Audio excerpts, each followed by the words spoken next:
What's up, YouTube? Welcome to my commercial educational roofing sales dinner. We've got 50 commercial property owners and we are going to educate them, inform them, and help solve their big problems for big paychecks. We're sitting at the site of where Hurricane N, Category 4 strength winds, water coming in, and this is right next to the Luminary Hotel.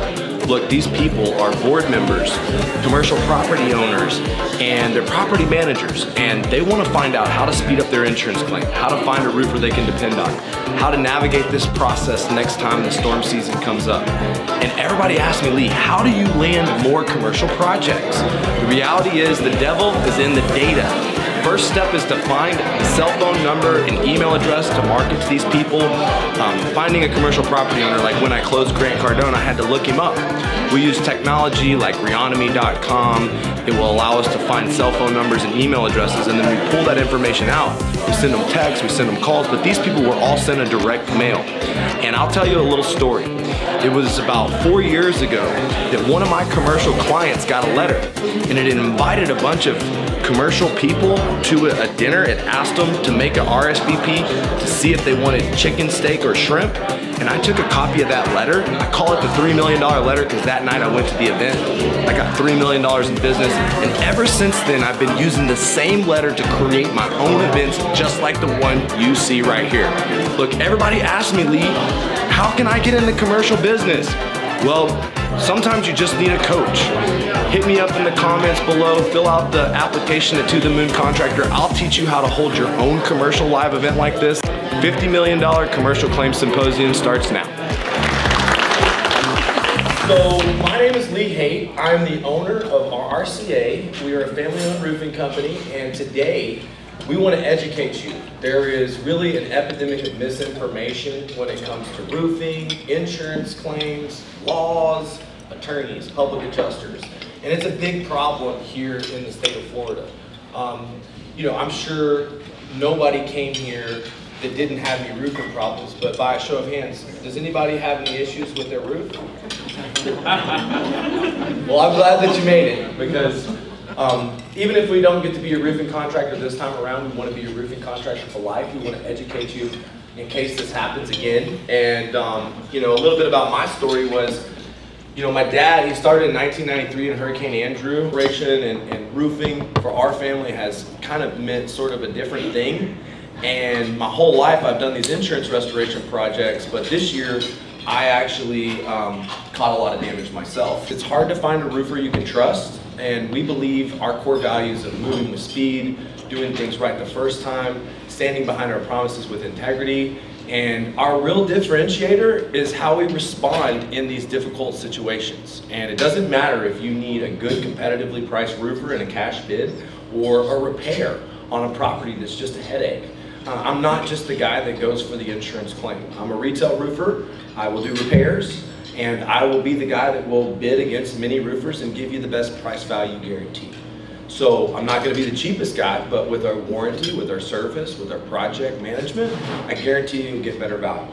So we believe we're the gold standard in roofing, and we'll get through this quickly. But you know, who out there thinks it's hard to find a roofer you can trust? I mean, whether they tell you that your roof is not damaged, or they tell you the roof is damaged, or they tell you this is the repair that's necessary, or you need a replacement, this is the cost. You don't know what roofs cost. You don't know what's repair versus replacement. And so, you know, it's for me, like, our biggest statement as a company for anyone that works with us is transparency builds trust. And you know, we want to be transparent with everyone here. If you're a property manager, our goal is to make you look like a star. It doesn't matter what you need. If you need an assessment, if you need a repair, if you need a claim, if you need a referral to the best attorney in Florida, it doesn't matter what you need. We want to be your go-to guy when it comes to roofing, when it comes to insurance restoration. And you know, my mission is kind of to be the Chick-fil-A of roofing. And got a long ways to go. We're a $100 million a year company, and we're probably second largest insurance restoration company in this area. So we have lots of accolades. I don't really want to go into all the details. I'm a good roofer, blah, blah, blah. I want to talk about the details of how we actually get this done. I believe it doesn't matter if you know me or if you know another local roofer that's in insurance restoration. there's a lot of good guys out there, think we're the best. But I think the best way for a management company or a board or a commercial property owner to get fair settlement the fastest, to get put back whole the fastest, is to have someone like me work contingent upon approval. And the way that works is I document the damage, I do the estimate, and then we work with a team, oftentimes with a public adjuster and or an attorney. We're able to work together as a team, and because we're a team, the homeowner, the property management company, the board doesn't suffer any extra expense. We guarantee we complete the work for the amount of the insurance claim. And so we're able to do that when we have sort of this agreement in place up front. 6 years ago, Irma. And you still have not received a fair estimate? We go, the estimate was not fair, which is why we go to trial in September. And what we hope to is avoid this process. We want to try and get an expedient, agreed price. There's a lot of things that you can do to avoid it. But to answer your question, the insurance, when they came out, their adjuster came out and he refused to get on some of our roofs. Oh no. So we videotaped them. Okay. As proof for trial. Yes. Showing that they didn't even do an appropriate investigation. Assessment. Whereas we did go on our roofs, and then this last time with Ian, we actually hired a drone. Yeah. To have that taken care of. So, because we're not going to go through that again. Yeah. And give her props for taking care of her business. But the biggest thing is if you leave it to the insurance company to document the damage, they're not going to do a good job. They're not going to complete the investigation. It's up to you to get a good investigation done. And so that's what we do, kind of preliminary for you. Glenn's one of our best project managers. We got a whole team. Raise your hand if you're on the RRCA team. So guys, I'm about fixing roofs, but I think the superpower is our team. Glenn, was this one? Tell them about this one and the whole claim. So the insurance company came out and threw them a bone. They said it was, I think, 8 buildings. They wanted to tear off 2, harvest the tile, and repair the other 6. Then they came back and said, well, we found the tile, but it's not the same color, but we'll paint the roofs all to match and give them a 10-year warranty. And we came back to them and said, hey, well, the new roof's a 50-year warranty. We'll go for the paint job, but we want 5 coats of paint. And it was a couple of days later they came back and said, send us your estimate. Let's get this file closed. But it took 2 meetings with the adjuster, 2 meetings with their so-called engineer that came from Colorado that didn't know anything about a tile roof. So it was 2 days out there going through every building, lifting tile, pulling tile, looking at what people understand in a tile roof, the underlayment's the most important thing. And so the insurance company always wants to address the concrete tile and not the underlayment. So once we started pulling tile, you can see very distinct markings in that modified bitumen roof that can only be caused by uplift. And so it took probably 4 months of this back and forth meetings on site, going back and forth with the paint and things like that. And at the end, it really turned out good for the association because they got rid of the seafoam green, yellow paint, went to a different profile tile and a brown with a much more updated look, and they were just thrilled with the final project. We wouldn't have been able to accomplish that without our team if we wouldn't have. No, in fact, they were ready to throw the towel in. They were like, to the point where, Didn't okay. they have a roofer or something? No, that was the other one. That was Larry. They were at the point where they had written everything up to do an assessment and assess. I think every unit owner, I think it was going to be around $15,000 to $20,000 per unit just to go ahead and put the new roofs on. Were they old? Yes. Were they insured? Yes. So it worked out for them in the long run. So a lot of roofers don't do the stone-coated steel. They have tile roofing crews, and then people are like, no. These are the bad things about it. So I showed you one, and I could go backwards. Cagney, what did you do when this HOA had a problem in question about maintenance? This one had an issue, the same issue. What? Yeah, their biggest concern was walkability because they had the head wall flashing here, and they'd had previous issues, and they had squirrels that were chewing, and so they were worried about, they've had a lot of contractors out walking on their roof, and so in this situation, everything about the stone-coated steel was a benefit except the walkability. So what we did is we put a packet together for them to give out to their contractors on how to walk on the roof that had picture diagrams of where to put your feet, how to walk on it, and a waiver saying that they understood and that they were responsible. And so we were able to provide that package to the association to put in their vetting. So whenever they had that contractor come out, they gave them that form, and that educated them on how to walk on the roof. Now, you can repair the roofs. If you damage them, you can repair them one at a time. You have to pull up the ones around it, but you can repair them. Now, also, if you see the guys walking on the metal tile roof now, these roofs are completely capable of every single one of them being able to be walked on. It just takes a little common sense. Like if you're in a barrel tile, don't stand on the barrel. You stand in the middle. And when it comes to where these two are, there's only one place that you can step that actually will dent. If you walk on it the right way, it's completely solid. Now, the insurance company gives you a 30% discount on premiums. So that is how many units was that one? Like 200 or something? I don't know what the premium is on that. Hundreds of thousands of dollars, right? 30%.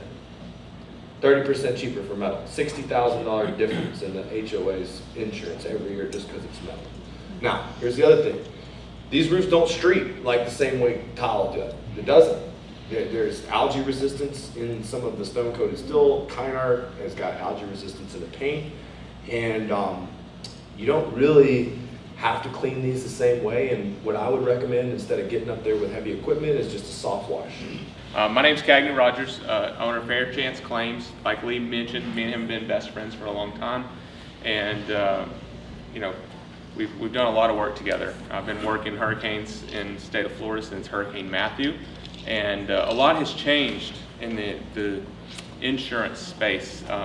They seem to can change the rules whenever they want to, and so people like me, Harvey, Lee, we're constantly educating ourselves because we're in a changing landscape, and we have to help our clients because that's what we're here for.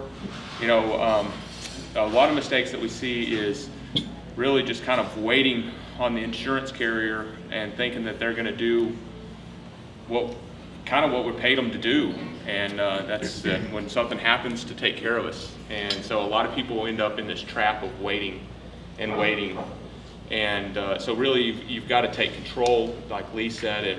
It takes a team, it takes a lot of effort, a lot of energy, and so it's really showing the insurance company how much they owe you. It's not letting them tell you, hey, this is how much we owe you. It's really, you need to know what's in your policy. You need to know everything that they owe you. And then when you submit it to them, you need to have someone that's done their diligence, and accuracy is key, because I see a lot of people submit outrageous, crazy estimates. Contractor spent, an hour on site and is asking for a lot of things that's not in the policy. And it's really not the contractor's fault if he didn't know, what to put in the estimate for you. And so that's where the team comes together. And then when you're submitting this stuff to the insurance carrier, you really need someone like Harvey that's looking over everything with a fine-tooth comb to make sure that we're not making mistakes. Because when we're submitting this to the insurance company, we're saying, hey, this is our loss, this is how much you owe me. And now there's a set of timelines that come together and that they have to abide by. And then before that, you're really not putting their feet to the fire. You're just kind of hoping and praying that they're going to do the right thing and pay you out. And unfortunately, it's a very small percentage that actually happens. Maybe Hurricane Matthew, things were a little faster, and you know, a lot of people got some fair settlements, maybe in Hurricane Irma, but over the years, we've seen more and more people that have struggled, made mistakes, and it's cost the association a lot of money. And they've, you know, it's not fair for the CAMs, it's not fair for the board, and you know, it comes down to education. So thank you, Lee, for putting that event on, because you know, if we can avoid, if we can help people avoid making some mistakes, just one association or two properties, then we've done our job, because it really isn't right, and someone has to stand up against these greedy corporations and their corrupt claims practices. Hey, tell me about your one that moved really fast, that was complete total, and you moved through. How did you get through that so fast? Well, it really came down without going to court. Well, it came down to documentation. Really, it's knowing what the insurance owed and painting a clear picture of why they owed it, and really, you know, submitting all those documents, pre-existing damages and maintenance records, having all that together, and that the proof of loss, and submitting that packet, that loss packet to the insurance company in a timely manner. And that also being able, when the insurance carrier adjuster got on the phone, making sure that he had the authority to even discuss the claim at that point and that level. And so once, you know, it's very rare that it's happened where you get an adjuster that has the authority and is actually willing to close the file. And so we had satisfied the policy by submitting everything to the insurance carrier the way it should have been submitted, and all our supporting document was in line. There was very, very little gaps in our argument. We were accurate, we had everything together, and the insurance company paid, and that was like 90 days from the date of loss. And that doesn't happen very often. And it's $4.8 million. So, you know, being able to get through these files quickly and at least give the association a number that's reliable. It doesn't always happen that way. A lot of people, I see a lot of times where they get an estimate for 10 million, and then by the time it settles, it's 7 million. So there's this big gap of expectations. So really, if we can educate you, we can be clear, transparent, and accurate throughout the whole process, then the chances of your recovery and a satisfied association is a lot higher. Put your hands together. Harvey Cohen, thanks, buddy. I'm Harvey Cohen. Like Lee said, first of all, I just want to say thank you, Lee. You know, I like working with Lee and Cagney because they're like me. I want to educate people. I want people to be informed, make right decisions, and make their choices based on the real issues, you know? And so I really appreciate you guys. We've been in business for over 20 years. Everything that we do now is all geared towards property damage insurance claims, and that's it. So it doesn't matter if it's a small one, if you guys are, you know, CAMs, if you have a pipe leak, we can help with that. If it's a $20 million claim, we can help with that, and everything in between. So please, you know, grab our card. The same as Lee will come out and do an inspection. We'll come out and review your policies. Also, for all the CAMs, we're certified by the state to provide continuing education credits. So we can come out and do like a presentation like a lunch and learn, and it's informative and it's fun, and you know, we eat lunch together, so it's all good, and you get credits for that. So please let us know if we can do any of that. So let me start with the proof of loss. It's very important to have that. You know, most, if not all policies have a provision that say you must provide a proof of loss. Some say you have to provide it within a certain period or else we can deny you. Not only that, they don't send you anything or tell you, right, hey, you have to fill out this form. Here's a form to fill out, give us this information. No, they just wait until, you know, it's too late, and then you go, hey, I have a claim, and they go, well, did you file a proof of loss within 60 days? No. Well, guess what? You know, I mean, they don't really get away with that. What happens sometimes is attorneys who don't really know what they're doing will file a lawsuit too early, and then they go to court, and then in those cases, they can kick it out of court and say, well, they never filed a proof of loss, a sworn proof of loss, and they can get those thrown out of court. So it's important, like Lee said, that you have to have people that really know what they're doing. You know, this is what we do. You have to have, like Cagney was saying, that an insurance policy expert that can review the policy and talk to the contractors and say, hey, here's a roadmap of what we need to have and what we need to do. I'll give you an example. We've had cases where there's $50 million in policy limits and they only have $10,000 in mold coverage, right? So you can imagine that, only $10,000.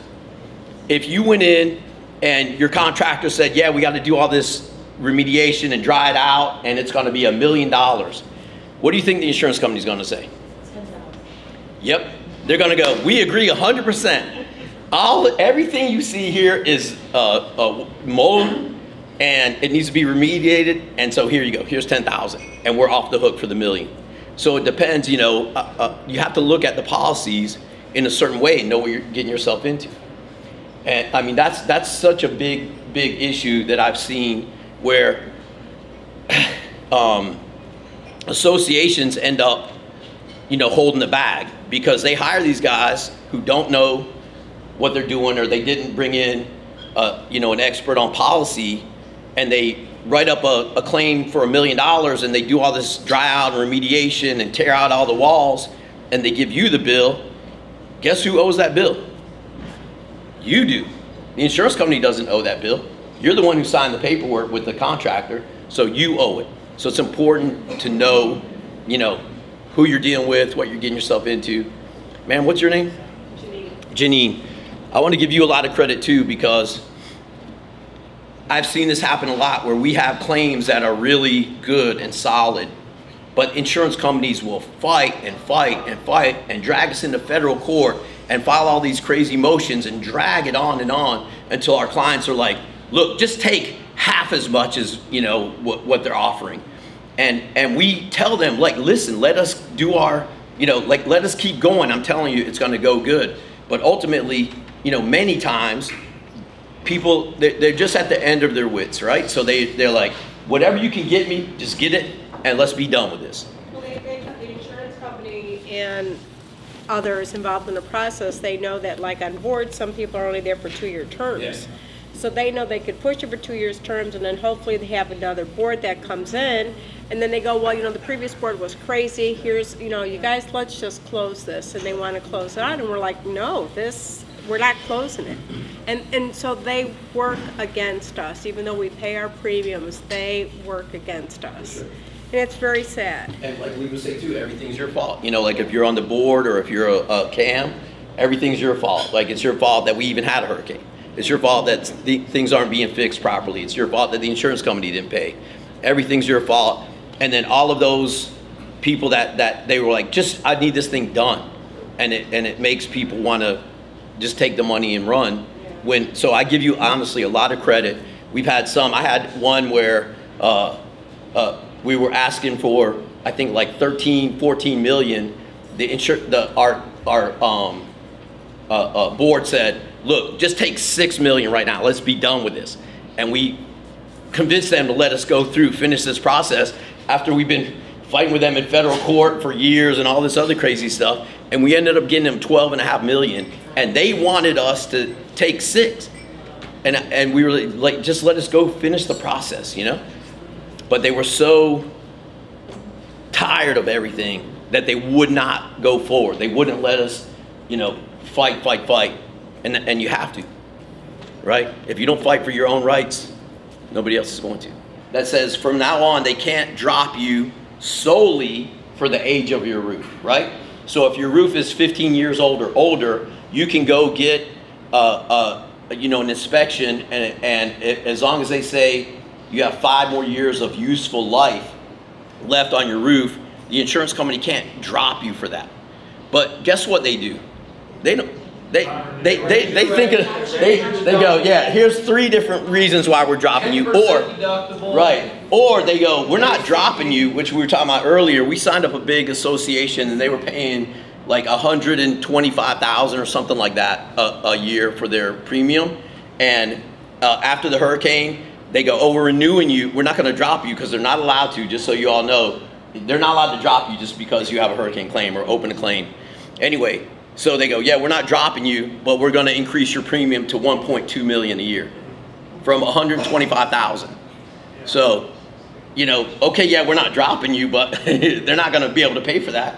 So these guys had to go get a new insurance policy that, you know, excluded all their roofs until we can get them their money to put in all new roofs, and then they can go back and get a policy that will cover everything. The 15-year rule isn't really going to matter, because with us, the insurance company came back and said to us that our roofs are old, and so therefore we're not going to pay for them.